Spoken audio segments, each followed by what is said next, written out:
Membedah PKI lama dengan PKI hari ini, PKI Gaya Baru, oleh Anton Pramana dari Tanhana Dharma Manggrafa Institute.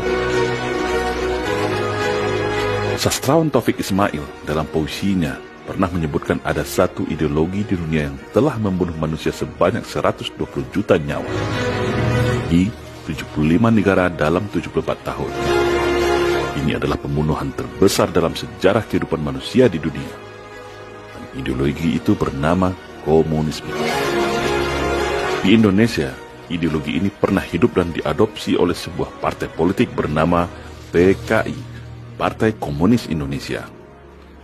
Sejarah kebiadaban PKI di Indonesia juga tidak kalah biadab, tidak kalah kejam dan sadis.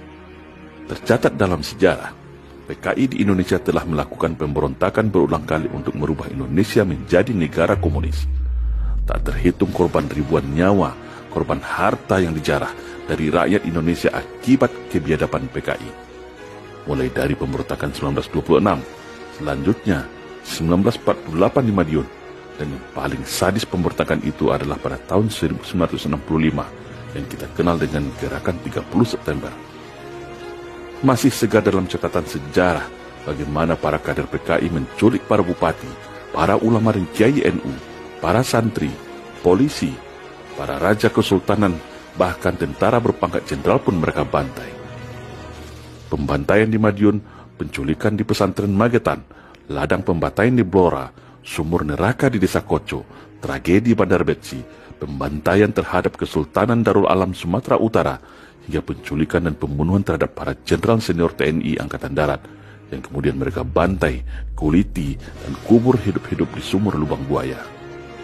Banyak lagi tak terhitung deretan kekejaman PKI yang sungguh di luar batas rasa kemanusiaan.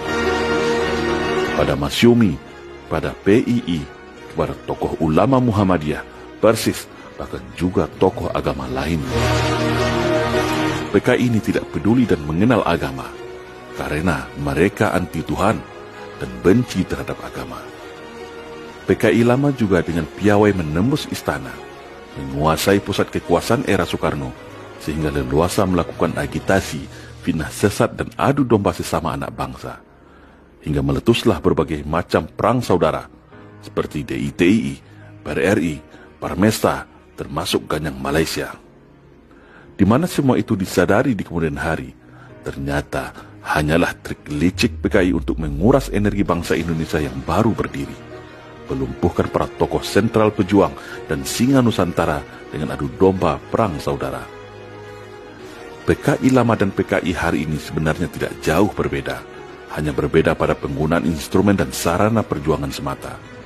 PKI lama terfokus kepada bagaimana banyak pengikut mempropagandakan ketidakadilan atas kapitalisme, sentimen antara buruh dan pengusaha, dan isu-isu kerakyatan dengan menggunakan jargon kerakyatan, pro-proletarianism. Tapi tentu isu ini tak lagu lagi saat ini. PKI hari ini lebih fokus kepada bagaimana masuk ke dalam sistem pemerintahan, menyusup ke dalam partai politik, ormas-ormas besar, menguasai media massa utama, sendi-sendi negara, menyebar dan meracuni pemikiran para anak bangsa dengan pemikiran ala PKI, yaitu menjadikan agama adalah ancaman dan musuh negara, menjadikan Islam dan TNI seolah momok yang menakutkan dan mesti dijauhkan dari kehidupan dan kekuasaan negara.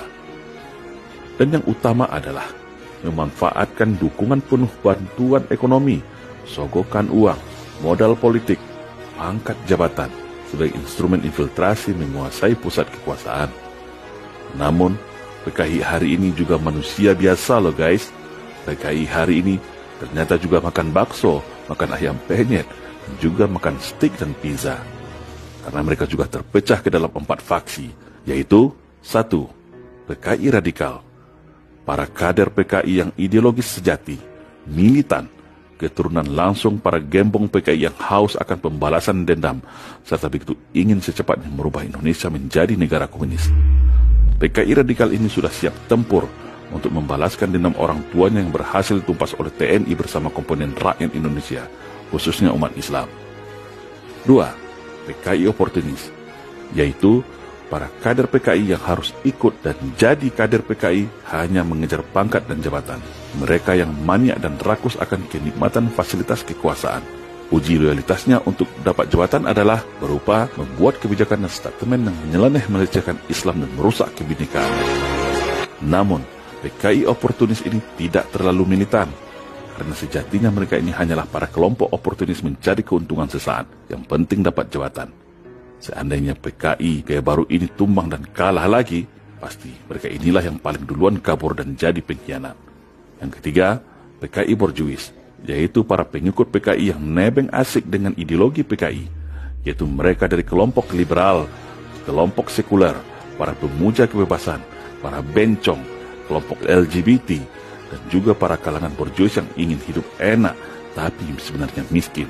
Bergabung jadi antek-antek PKI adalah solusi mencari makan yang enak bagi mereka, yaitu para buzzer, para influencer tak bermoral, atau bisa juga para artis, tokoh-tokoh yang menjual harga dirinya demi mendapatkan fasilitas dan perlindungan kekuasaan PKI. Yang keempat, PKI garis serong, bukan garis lurus ya guys, karena PKI tak ada yang lurus, yaitu para anak-anak dan kader PKI yang sebenarnya tidak setuju untuk mencoba kembali merubah Indonesia menjadi negara komunis. Karena mereka masih traumatik akan masa lalu mereka. Bagaimana orang tua mereka dikejar-kejar, ditangkap, bahkan dihukum dengan hukuman mati, dipenjara seumur hidup, dan tidak boleh jadi pegawai negeri. Faksi PKI garis serong ini sadar bahwa sebenarnya kondisi anak-anak PKI hari ini sudah lebih dari cukup, sudah mulai hidup normal dan berdampingan kembali dengan rakyat sejak pasca reformasi. Bahkan sudah banyak yang jadi pejabat, kepala daerah, hingga masuk istana. Faksi ini takut seandainya rencana revolusi mengganti Indonesia menjadi negara komunis akan gagal kembali. Mereka tentu akan berhadapan dengan rakyat beserta TNI yang sudah siaga dan sudah sama-sama tahu posisinya. Ini akan berbahaya bagi kehidupan mereka yang sudah mulai enak menikmati kekuasaan. Tetapi, faksi PKI radikal begitu percaya diri dan tetap akan menggunakan cara revolusi sebagai pusat gravitasi perjuangan para pengikut komunisme. Di dalam kajian analisis ancaman TNI Angkatan Darat pada tahun 2016 yang lalu, dalam metode Fishbone of Threat, skor ancaman kebangkitan PKI ini adalah 16,5 alias high atau tinggi. Kalau melihat kondisi hari ini, boleh dikatakan sudah bisa jauh di atas dengan skor 19 plus dengan status akut atau sangat berbahaya.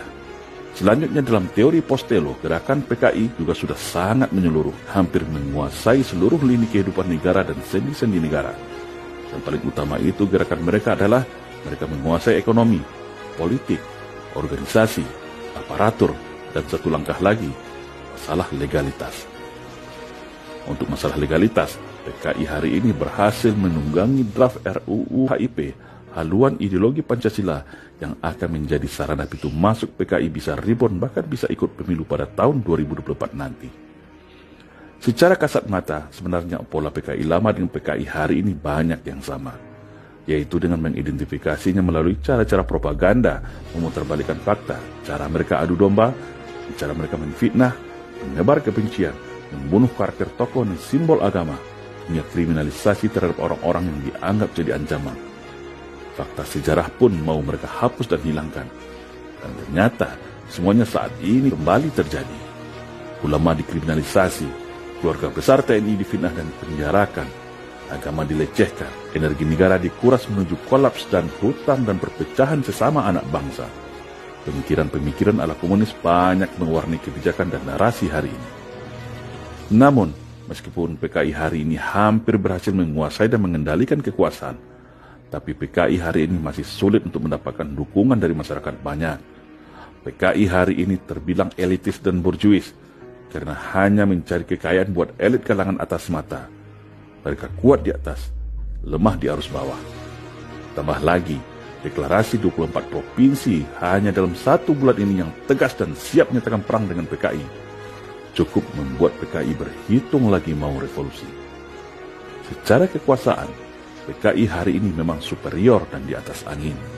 Bisa menggunakan tangan-tangan kekuasaan sebagai algojo berseragam, menghajar para tokoh masyarakat khusus dari kalangan TNI dan Islam yang menjadi musuh utama PKI hari ini. Tetapi, kesulitan ekonomi, dampak badai COVID-19, hutang negara, serbuan TKA Cina telah menjadi bumerang bagi kemarahan masyarakat terhadap penguasa hari ini. Kenapa bumerang? Dengan semakin banyaknya para kader dan pendukung PKI di dalam tubuh pemerintahan, di mana mereka muncul terang-terangan dengan slogan bangga jadi anak PKI, dengan statement-statementnya yang aneh-aneh, menjadikan masyarakat mudah mengkaitkan hubungan antara keduanya. Apakah PKI hari ini akan mudah melenggang merubah Indonesia menjadi komunis? Belum tentu, karena PKI hari ini terlalu manja bergantung kepada kekuasaan dan dukungan Cina komunis. Padahal, semua itu tidak jaminan. Semuanya bisa berbalik arah kapan saja. Karena kalau bicara PKI, negara ini satu suara menganggap PKI adalah musuh bersama bangsa Indonesia melalui TAP MPRS nomor 25 tahun 1966 sebagai payung hukumnya. Ditambah Cina pun saat ini sedang terkonsentrasi menghadapi aksi balasan dari Amerika bersama sekutunya atas wabah COVID-19 ini yang belum tahu ujung nasibnya. Sedangkan di satu sisi rakyat Indonesia sudah sadar semuanya, sudah terjaga dari buayan mimpi manis propaganda PKI selama ini. Maling teriak maling, mengaku pro wong cilik, ternyata wong licik. Mengaku Pancasilais, ternyata antek-antek komunis. Mengaku toleran, ternyata biang dari segala kerusakan. Rakyat Indonesia hari ini hanya menunggu satu saja momentum titik letup untuk kembali bergerak serentak menumpas PKI sampai ke akar-akarnya tanpa ampun. Kalau draft rancangan undang-undang HIP ini dipaksakan untuk disahkan DPR RI, inilah pintu masuk pendobraknya. Apalagi para prajurit TNI yang sudah sangat gerah dan geram merasakan bagaimana fungsi mereka saat ini seakan terkunci, ibarat politik belah bambu, dibuat tak punya kewenangan apa-apa alias macan ompong. Dilemahkan secara sistematis, dan semua itu adalah hasil skenario PKI yang pada masa awal reformasi memboncengi dan memanfaatkan reformasi untuk melumpuhkan TNI melalui Undang-Undang Nomor 34 Tahun 2004. Padahal TNI itu adalah tulang punggung negara. TNI adalah alat pertahanan negara, tapi mereka lemahkan, mereka borgol dengan bahasa-bahasa manis berbisa atas nama supremasi sipil dan reformasi TNI. Ternyata semua itu palsu dan akal bulus PKI untuk melumpuhkan musuh utama bebuyutannya, yaitu TNI. Hari ini rakyat Indonesia, khususnya umat Islam dan TNI, baru sadar bahwa biang kerok dari semua kerusakan negara hari ini adalah para kader dan anak PKI yang berkolaborasi dengan para pengkhianat negara dan para naga. Rakyat dan TNI sudah sadar, para anak dan kader PKI pun pasti juga sadar. Semua sama menunggu. Dan bagaimana dengan kita? Ikut berjuang selamatkan negara dari ancaman komunis? Atau mau ke depannya jadi budak dan korban komunis? Jawabannya ada pada diri kita masing-masing. Waspadalah dan bersiap siagalah. Salam Indonesia Jaya.